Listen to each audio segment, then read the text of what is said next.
Welcome to Big Blend Radio's Adventures in Asheville show, featuring Steve and Karen Wilson, owners and innkeepers of the Lion and the Rose Bed and Breakfast. Welcome, everyone. It is time for another fun adventure in Asheville, and we do love Asheville, and Nancy and I are so excited because we get to go back this December to one of our favorite places in the entire country. It is beautiful. And in the winter, yes, it gets chilly, but you might get a little dusting of snow. And one of the best things to do when that weather comes in, that chilly weather, I think, is get next to a nice crackling fireplace and have some wine. How about so? We're going to go to Beer City, USA, Asheville, North Carolina, to talk about wine. Stevenson to keep us all in check, but that doesn't happen. Keep up with them at Lion. Welcome back, guys. Steve, how are you doing? Doing good. Been a while. How you been? Doing good. I want to know what's on tap at the B&B, because everyone, for new listeners, Steve is the brewer at the inn. During this time of year, usually the Dirty Godiva comes out, or where are we on that? Yeah, we had some problems with the ingredients, so I had to go back to the Belgian wheat beer, and then I put an IPA out there. The IPA has been really popular, so we put that back out there. It's good, but by December, What are you thinking for Dirty Godiva? Well, maybe I just got to get see if I can get the supplies all together and get it brewing. Your best friends are coming for that. I guess I better get it ready by then. I know. Come on now. And listen, Sunday mornings are the best mornings at Lion and the Rose Bed and Breakfast. We can attest to that, because you get to have beer mimosas with your breakfast, and Steve cooks up the best Sunday breakfast to make sure that whatever happened the night before gets rectified. You feel much better, and sometimes you can twist Karen's arm for a second beer mimosa. Don't forget, she makes the best chocolate chip cookies and brownies, all infused with wine. Right? Karen, welcome back. Thank you. Yes. You prove that cooking or baking with wine is a good thing in life. It is. I know. Learn those little tips, and you learn those little tips when you go visit these wonderful wineries. I know. How is everything it looks like the bears have been active and hanging out at the inn and all over, and that you're having a beautiful, beautiful fall season. It's been a busy October. It's been very nice. I'd love to hear that.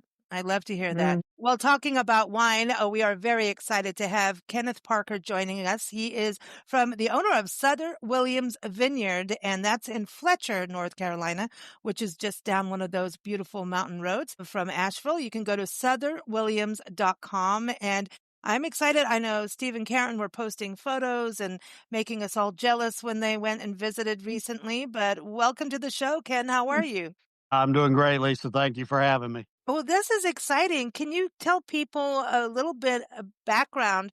Because the property seems to be pretty, mature, I should say. That's a good term. That's a great term for a property that's been in our family for 225 years. Wow. Yeah, we are you recognized bicentennial farm here in the state of North Carolina, recognized by the governor for over 200 years of same family ownership. I'm seventh generation to own it. Wow. And so when you go back on your roots, I had to say that, in your family history is mostly from the Scottish and English side, right? So that comes in, and that really kind of goes with the area, because there are a lot of English, Scottish, and Irish immigrants in the Appalachian region, right? That's correct. Yeah. A lot of my ancestors immigrated from that part of the world, and I grew up here on the farms. I've got a really great understanding, and it's been an honor to understand all of that heritage and carry on. Well, I also wanted to say too that your wines are on the European side, right? So was that deciding to do that because that's what will actually grow there, that it goes by the microclimate and the soil? And I mean, you're in the Blue Ridge region, so that's like, Blue Ridge magic coming out. So do you go by that, or did you go like, all right, we're from the Europe side of the world, should we bring those varieties in and see how they work? Well, a little of both, actually. I had the privilege to travel in that part of the world extensively, and really spend a lot of time in Central and Eastern Europe in my professional career. And as well as my winemaking journey. But we decided probably back in around 2010 or so that we were going down the path of creating our own winery and bringing the old family farm back. And we began that journey then. We established the winery in 2015. And the theme was very much intended to be European in nature, not only because of my roots, but also because I love that region. I love the people. I love the wines. The climate was almost a perfect fit. If you draw a line around the earth, you land, from here to there, you land in that region of the world. And so a lot of similarities in terms of growing climate, in terms of soils, in terms of water and sun availability, and all those things that go into what's called the terroir. Now, what about the whole region as a destination? I know Asheville is very famous for being Beer City, USA, and having all these different amazing breweries, right? But also some distilleries popping up, like Two Trees Distillery that's been on the show. And we have talked with Asheville Wine Tours, and they do a wonderful, job of taking people around so they don't have to drive and go have these wonderful wine tasting experiences. But do you have like your own AVA where you are, or is it like, how does that work in regards to Fletcher, North Carolina? Is it part of other communities, or is there one just for Fletcher where you are? Well, as you may know, Lisa, there are over 300 wineries here in the state of North Carolina now, and there are 6 AVAs or American viticultural areas that make up the statewide wine industry now. Our AVA here in Henderson County, which of course Fletcher is a part of, is made up and is the newest of the AVAs, and we are the 6th one here in North Carolina. And that AVA is called Crest of the Blue Ridge. There's actually another one that's coming online later this year, will be the 7th one, and that is the Tryon Foothills, which is right next door to us here in Crest of the Blue Ridge. So we're excited about the evolution of the wine industry here in Western North Carolina because we want people to enjoy wine as much as they enjoy coming to Beer City. I'm excited about this. Karen, tell us a little bit about your adventures there when you and Steve went. As soon as I saw the hike and sip, I knew that's something we had to try. That's as you know, that's our kind of thing, going outdoors, learning about the history of something. And we just figure we have a lot of people that, yes, come for the beer, but then nowadays we are getting more people interested in wine or spirits. So especially for those people who come back and are repeat, we'd love to be able to introduce them to new experiences. We had such a good time with Ken on that tour. I can't even tell you. We had a lot of laughs and had a lot of fun. Well, that's cool about the tours. So, Ken, I was seeing that on your website that you have a lot of events and music and food trucks come out. But the tours, is that something people should book when they come out to the winery? Absolutely. We do a couple of different tours that fall under basically our agritourism business. And that Steve and Karen actually got to do the hike and sip tour, which is about an hour and a half tour through the vineyard. You learn a little bit about our 8 different varietals that we grow here on the property, all European vinifera. You learn a little bit of a year in the life of the vineyard. So we take you through the growing season and how the wine is made and, a lot of different factors there. And you get a little bit of the family stories and, my crazy sense of humor, especially if I've had a glass or 2 of wine, so always have to include that. And then we introduced this year a wine safari tour, which is a wine and cheese pairing that we do at 5 kind of geographic spots around the entire farm. That's been a big hit here as well. I love that you're doing these kinds of events for people to kind of get that education. Are you seeing like multi-generational visitors come to you? Because the wine scene has really seemed to change over the last 15, 20 years, where we're seeing younger people come in and enjoy the whole opportunity. And I think events and those kinds of activities help with that. And it's kind of like we get to have fun at wineries where, a couple decades ago, you better put your high heel shoes on kind of thing. No, that's right. And I think one of the appeal, of our vineyard and our winery is the varietals that we chose. We do see a fairly broad range of population that come here from an age standpoint. So, from early 20s on through 80s. So it's very broad based. some people are learning about wine and just starting their wine journey, and it's an honor to be able to begin to teach them about our varietals, many of which we are the only grower in the state of North Carolina for. So some very unique varietals like Saperavi and Regant. We are one of a couple of growers of Blaufränkisch. So there's some different varietals that a lot of people are not fully aware of, and they appreciate the time that we take to educate them on that varietal.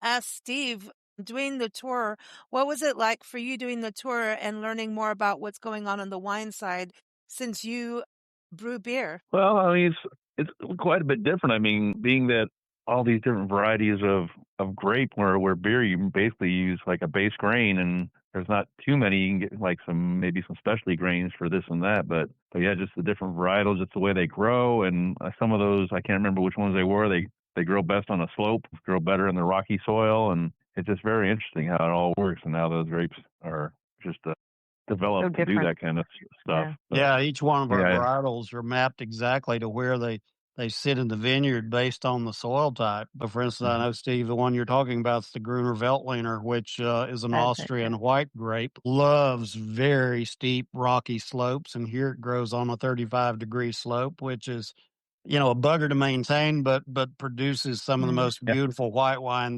that you could ever want to taste. Haven't had any of that for so long. It's amazing that you're growing it out there. I wouldn't have known, I don't know actually about, Asheville and North Carolina wines too much yet. We're going to rectify that, but it sounds like such a beautiful setting, and it looks like you'll allow people to enjoy like picnic lunches and to have a relaxing time, as well as doing tours and activities. We do. We actually arrange for people to have a custom picnic in the vineyard, through our folks here, or we allow people to bring their own food too, if that's what they choose to do. So we try and give people the broadest based experience that we possibly can. You mentioned earlier that we do have food trucks, and those are scheduled on our website so people can see who we have and when they're here. So we try and give people that broad experience, and again, tie it all into the wine theme. We're very much a boutique winery, so I always tell people specialize in craft wines done in small lot production. And if you enjoy something, you better get it while it's hot, because when it's gone, it's gone. It's the worst part. That is the worst part. For wine, it's like you find this wine and it's like the most beautiful, it's just beautiful, to sit and savor. And it's like, oh my gosh, this is amazing. And then it's gone. And then you cry. And then, you have to, but then you get to go on another journey to find the next one, right? So That's exactly right. this is why you get to buy things by the case. That's right. That's exactly right. Yeah, we encourage that. Yeah. But the fun part of it is that, I always give, and Steve, I think I used this example with you when you were here in the vineyard. You could put all 4 vintages of our Vidal Blanc, which is a French hybrid, in front of you, and you could taste each of the 4, and they are so distinctly driven by weather. And it makes it very, very different in terms of the tasting experience. And if you would swear up and down they didn't come from the same vineyard, and they very much do. So, I encourage people, and that's our model, is we want you to taste the grape. We're very natural. We focus on making sure that you understand the grape varietal, and we let the grapes speak for themselves. We don't manipulate our wines to a great degree, and we give people that natural experience. How that the weather patterns and just the seasons can change the flavors. Really? Yeah. I mean, that to me is, even when you garden, right? Like you can think one plant, you have to plant one plant over behind the house, but you can't put it at the front of the house. And I mean, it goes down to that kind of, microclimate, not just microclimate, but micro. Is that the same for the vineyard? Planting them. And so your vineyard, people are going to the vineyard and the tasting room all in the same space, right? Which is actually pretty unique, especially for a boutique winery, I think, for people to be able to experience that. Yeah, that's true. We encourage people and all of our guests to walk in the vineyard, Wow. experience the grapes when they're in full growth. And people also enjoy our latest creation. We have a wooden statue that was carved specifically here, a wine goddess called Amara. So we encourage Oh, people to visit Amara in the vineyard and enjoy a glass of wine while admiring this particular wooden statue that was specially created for us. now when people, what is I mean, you're closed on Tuesdays and Wednesdays, right? We Because are, yes. you're a boutique winery. It's like, yeah, you need to breathe. What is it like going there? Do people need to make appointments or can they come during the open, the open hours and do tastings? What happens for just like, hey, I'm coming, I'm not doing the events yet. I'm passing through, maybe staying the night at Steve and Karen's, which you should. Otherwise, Absolutely. I'm running after you. I'm telling you, it's a magic Yep. experience. You're in history, you're Mm. close to downtown, easy access to get on the Blue Ridge Parkway, go to Pisgah National Forest, like Looking Glass Falls. It's just, Mm. you must. It's a to-do thing in Asheville. You're close to the Biltmore, so you can have that experience. And Right. you can try their wines there on their wine tasting, but then go to the actual vineyards.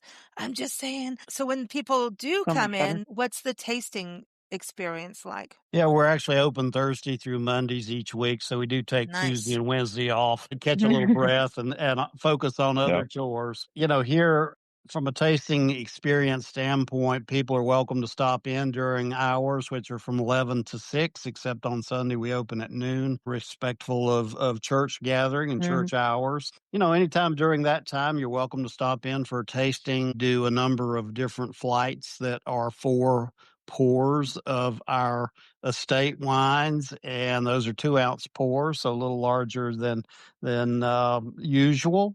And people can just Mhm. stop in at their leisure and experience that. They can also get glasses or bottles. You have music on weekends that people enjoy, and we do encourage reservations for larger groups. That makes it a little easier that we're properly staffed and that we do have the right amount of seating to support the number of folks that we expect at any given time. So, but Mhm. otherwise, we just encourage people to stop in. Our address is on the website.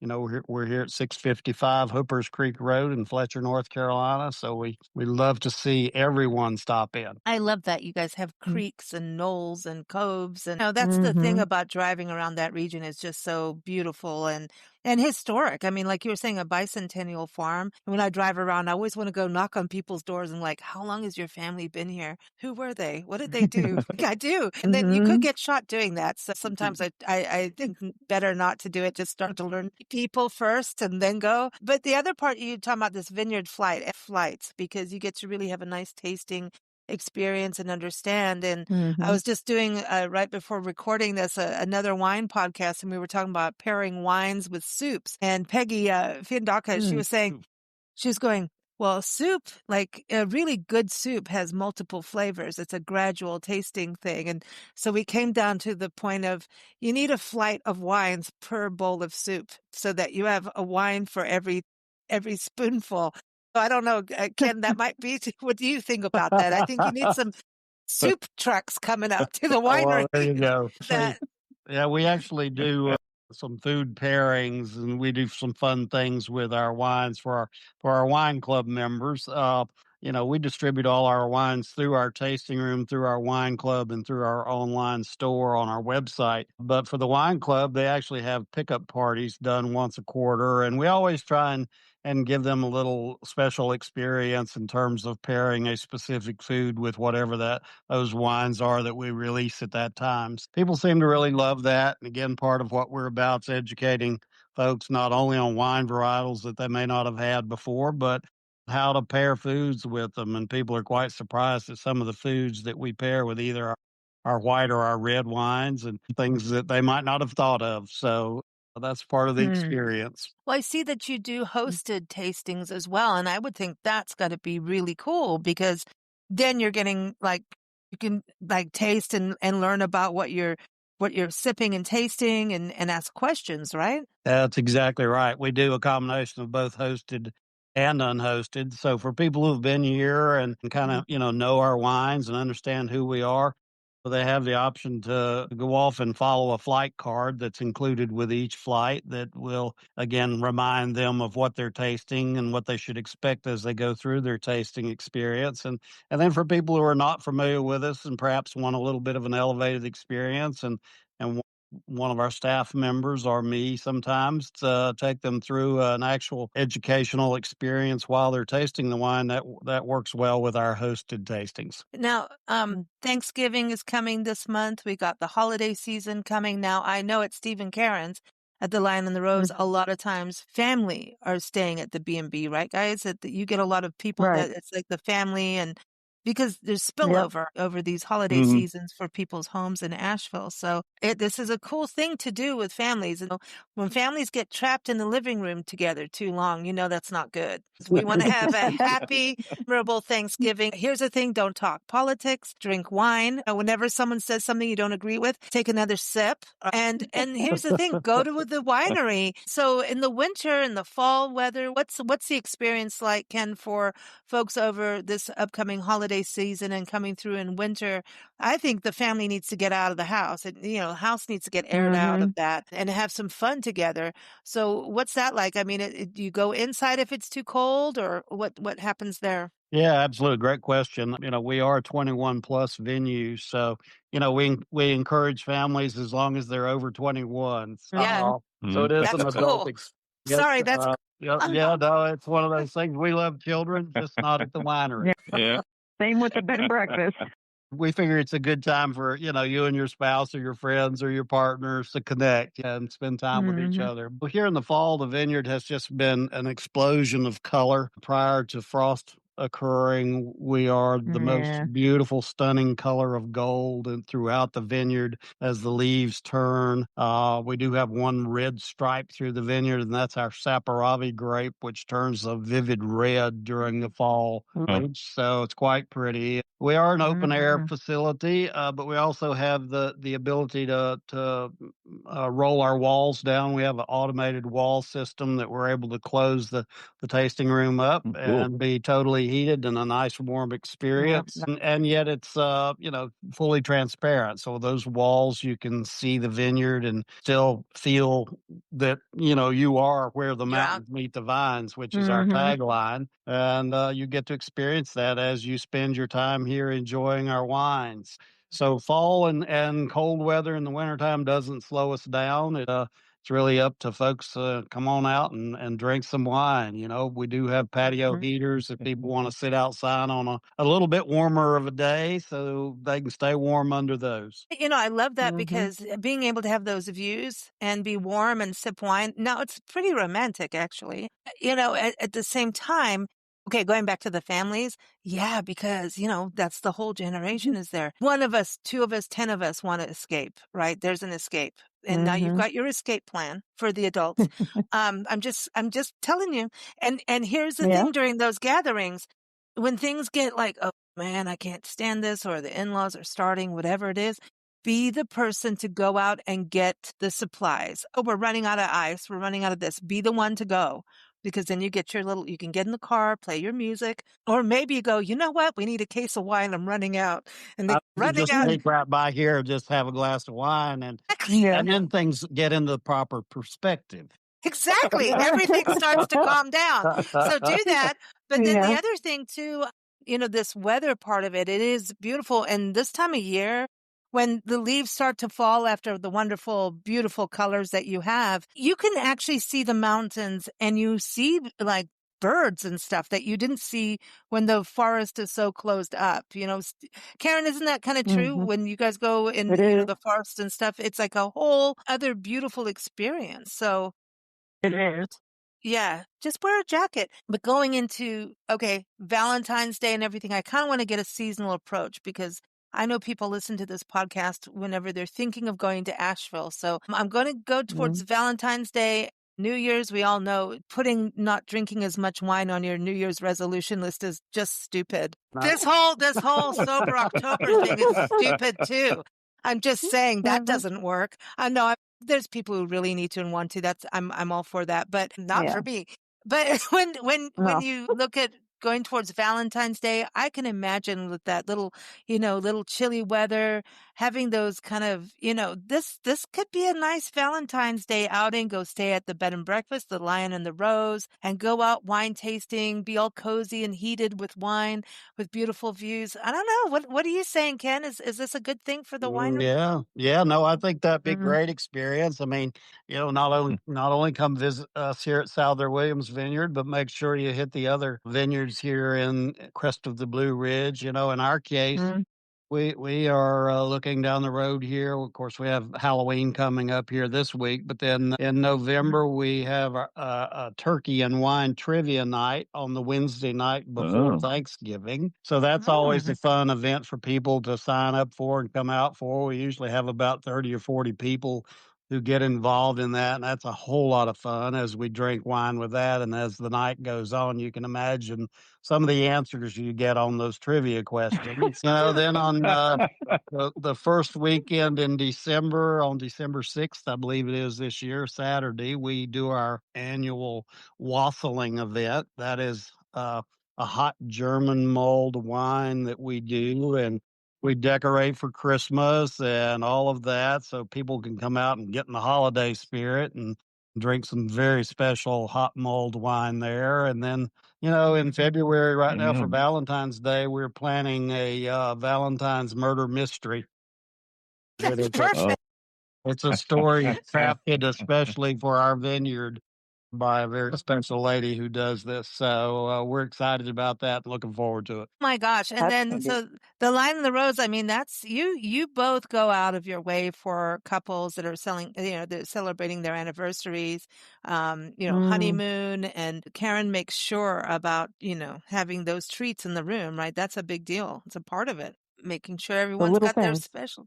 Well, and Steve, you'll actually take the tray of breakfast to their room all the way to the top, the turret. You can have breakfast in the turret, right? That's a yep. part of it. Yeah. You That's can a have a lot of turret. Yeah. stairs. Yeah, you don't have to Oh, put your robe on and, get all Yeah. cozy with that fireplace in that top room. Oh yeah. exactly.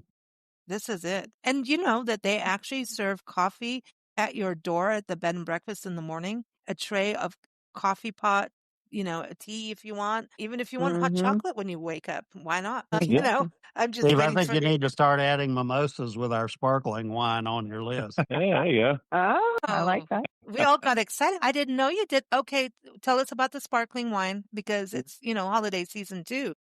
No. Absolutely. Yeah, no, we actually have a sparkling wine made from our Riesling grapes, and it's called Bubbles. How original is that, right? I Fitting. love, but so it's from the Riesling grapes. So yeah. So would that go well for, like Christmas, Thanksgiving, that kind of dinner in February, Valentine's? Absolutely. Yeah, Sounds like it. there's never a bad time for bubbles.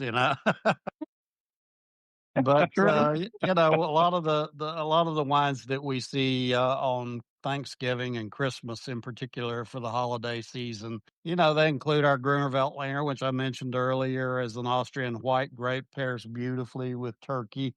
And dressing, our Vidal Blanc does extremely well. On the red side, we have one called Blaufränkisch. That's an Austrian red grape, and that pairs beautifully with turkey and dressing as well, and even ham. So I would highly recommend Mm. any of those for the holiday season. Well, I'm Mm. going to ask Steve to make a new dish at the bed and breakfast, and that is, Steve, can you do bubble and squeak to go with bubbles? Just What's that? bubble. Have you not had bubble and squeak? Squeak? Is that some Squeak. sort of dish? A lot No, of people don't bubble. know what bubble and squeak is. I don't Can't even do. know what it is either. Okay, That well, one. we used to eat. It was a dish we had in England, bubble and squeak, and I believe there was a lot of cabbage in there. Maybe that's the squeak. No, I don't know, but bubble and squeak. Yeah, you know, it is cabbage. It's cabbage, so I think Okay. that's where the squeak is. Okay. I The think it's giggles. actually cabbage and ham, isn't it, Lisa? Cabbage, ham, leftover Okay. potatoes. You can put greens in it. It's a Get with that. breakfast. It's Like a all like a skillet. Okay. I We said learned this week something for it. today. I know. Yep. I was just thinking, since Ken's family, it comes from that side of the pond, and um I've got to say, Ken, I'm sorry I did mispronounce your name of the vineyard at the beginning because I said Souther. And, That is I was like Souther. thinking Souther. Tell us about the name because I know I keep referencing back to your family roots, but tell us about the name of the winery. Yep, absolutely. Souther was my grandmother's maiden name, and from whence all of the property, which was originally 10,000 acres here in the valley of Hooper's Creek. That's all the property came down through the Souther side of the family. Then their married name was Williams. So I always like to say my grandfather married well. See, there it is. Mm-hmm. Family, and this is it. You go to Love a it. winery and support a family business. See, that's the thing. Yeah. That's right. And that's what I love about the show. I mean, Steve and Karen, I think every, person you brought on the show, it's a small business, maybe a Yeah. family business, even a solo, solopreneur. That's a Mm-hmm. big word when you have wine in your hand, but I don't have it right now. But it's coming after this. I'm going to learn how to make bubble and squeak tomorrow for breakfast. Let you know how it goes. I think you need the bubbles to have while you're making the squeak. I don't know. But okay, in closing, spring, summer, I mean, that's just got to be gorgeous gorgeous at the winery, right? When looking Mm. ahead. It is. Yeah. We're always excited when spring rolls around. The growing season, for the vineyard starts right around April 1st and, very quickly becomes a canopy of green throughout the 9 acres of vines that we have. A little over 7,000 plants here in the vineyards. They grow very quickly and they go through bloom then roughly around the 1st of June, at which time the fruit gets created on the new canes. And so that's an exciting time in the vineyard, and people love to be here because, it's nice and warm and they can stroll in the vineyard then and drink their glasses of wine as they're strolling down by Amara and along the edge of the creek and enjoying a stroll. Love it. Sounds wonderful. Mm-hmm. Everyone, southerwilliams.com is the website. They have everything you want to learn about there, like the events and everything up there. So you can, the different tastings and how to book a hosted flight. I'd like that. And So also go come to on out, Lion. Lisa. Oh, we are. We're coming. You have no idea. I'm going to let you know if we squeak when we bubble. I'm sorry. I'm like a child. Once that's in my head, now it's going to be that all day long. Everyone, lion-rose.com is the website for the Lion and the Rose Bed and Breakfast, again, in the beautiful Montford Historic District, which has over 600 historic homes in the neighborhood. It's a beautiful time of year to go on one of the trolley rides at Gray Line. They have a holiday one. They have the haunted one. I think might be Mm-hmm. over by the time this airs, but go on the trolley because that will give you the history not only of the city of Asheville, which feels Yeah. like a community more than a city. It'll give you the history while you drive around, and some of the roads are even brick and warped in the downtown. I don't know how to explain that, Yeah. but they are. And you'll learn about why Cobblestone. and how. But then go out and explore and go to places like Fletcher and go wine tasting and if you don't want to drive, you go to, Asheville Wine Tours too. Do you work with them, Ken? We Wine do. tours? Yeah, there's a number of different tour groups now here, including Regal Ride. We work with them. The North Carolina Wine Gals, Blue Ridge Wine Tours, Asheville Wine Tours. There's several of them that have really sprouted up. So we're excited that they're bringing people out to our venue, and we're excited Mm-hmm. for people, to get to drink the wine and have the wine experience and not have to get behind the wheel of a car and drive. I love it. I love Exactly. it. Well, Mm-hmm. thank you all so much and happy holidays to you. And we'll see you soon. Thank you, Lisa. Thank you for joining us here on Big Blend Radio's Adventures in Asheville show. Learn more about the Lion and the Rose Bed and Breakfast, which is located in the historic Montford district of Asheville, North Carolina. Go to lion-rose.com. You can keep up with our Big Blend radio shows at bigblendradio.com.